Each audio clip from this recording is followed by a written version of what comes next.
Avodah Zarah, Parakol Atzlamim, Daf Mem Zayin, sponsored for a bracha of Hatzlacha for Avram Abba ben Ari Nisanel. Rami Bar Chama inquired whether the transformation of a worshipped item permits its benefit. Can flour from worshipped attached wheat be used for mincha offerings? A proof. There is a dispute between the Tanakama of a Mishnah and Rabbi Eliezer of a Brisa if a fetus of a pregnant worshipped animal is prohibited. Tanakama holds it is permitted, transformed by its birth into a separate entity, whereas Rabbi Eliezer holds it remains prohibited. Refutation. Rav Nachman explains that the mother became pregnant after being worshipped. The dispute is concerning Zevazeh Gore. The fetus is the product of the permitted father and prohibited mother. However, pregnant when worshipped, both hold the fetus is prohibited. Concerning worshipped wheat, number 1, worshipped wheat transformed into flour similarly is prohibited. Number 2, worshipped wheat ground into flour is permitted, a real transformation, unlike the birth of a fetus. Reish Lakish inquired, if an attached worshipped item subsequently detached, can it be used for a mitzvah? Number 1, a palm tree planted for its fruit was subsequently worshipped. Can the palm branches be used for lulavim? Although permitted for ordinary use, perhaps it is repulsive for a mitzvah. Number 2, a palm tree planted with idolatrous intent, nullified by an idolater. Yesh dichui eitzel mitzvahs, is there rejection for mitzvahs? Initially prohibited palm branches, subsequently nullified, can they be used for lulavim? The resolution. A Mishnah rules blood of a slaughtered non-domestic animal or bird covered by the wind, if exposed, must be covered again. Apparently, ein dichui lemitzvahs. When the wind covered it, it was temporarily rejected. Despite this, once exposed, the Mishnah rules it must be covered. However, perhaps this is true l'chumra, not to exempt one from the mitzvah of lulav. The inquiry remains unresolved. Question.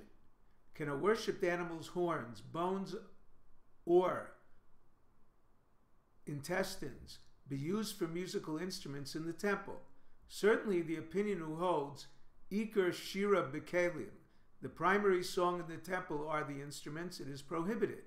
But the opinion that holds the primary song is the Levite vocals, instruments only enhancing their voices, it could be permitted, or perhaps it is too repulsive for temple use. This inquiry also remained unresolved. A question. One who worships a spring, can its water be used for libations?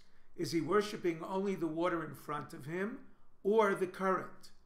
Although one cannot prohibit water belonging to the public, this spring belonged to the idolater. Now we move on to a new Mishnah. If a Jew shares a common wall with a church that collapsed, he cannot rebuild it. He must withdraw into his property 4 amos to rebuild it. If jointly owned, he subtracts his wall thickness from the 4 amos he withdraws. A question.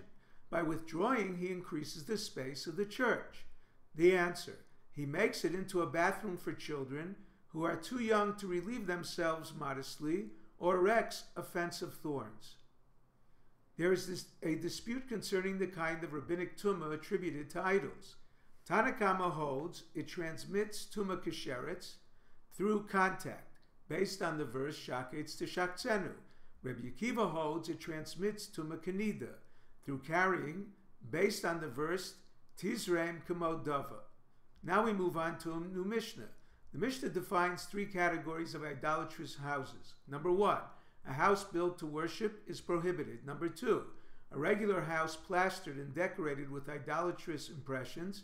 It suffices for a Jew to remove the added plaster and the house is permitted. Number 3, an idol was stored in a house. Once removed, the house is permitted. One bows to a house. Rav holds it is prohibited. Although the Mishnah states Beno, built, The Mishnah prohibits the house even if he did not bow to it, whereas Rav teaches if he bowed to it, even if he did not build it. A question: why did the Mishnah not mention this fourth category, bowing? The answer: since in both cases the house must be nullified to be used by a Jew, they are considered one case. Now we move on to a new Mishnah. The Mishnah defines three categories of stones. Number one, a stone quarried to mount an idol is prohibited once hewn. Number two, a stone plastered and decorated for an idol, it is permitted as soon as the plaster is removed. Rav Ami teaches, even if the impressions penetrated the stone, it suffices to remove the plaster, and similarly the wall of a house. Number three, one placed an idol on a stone temporarily.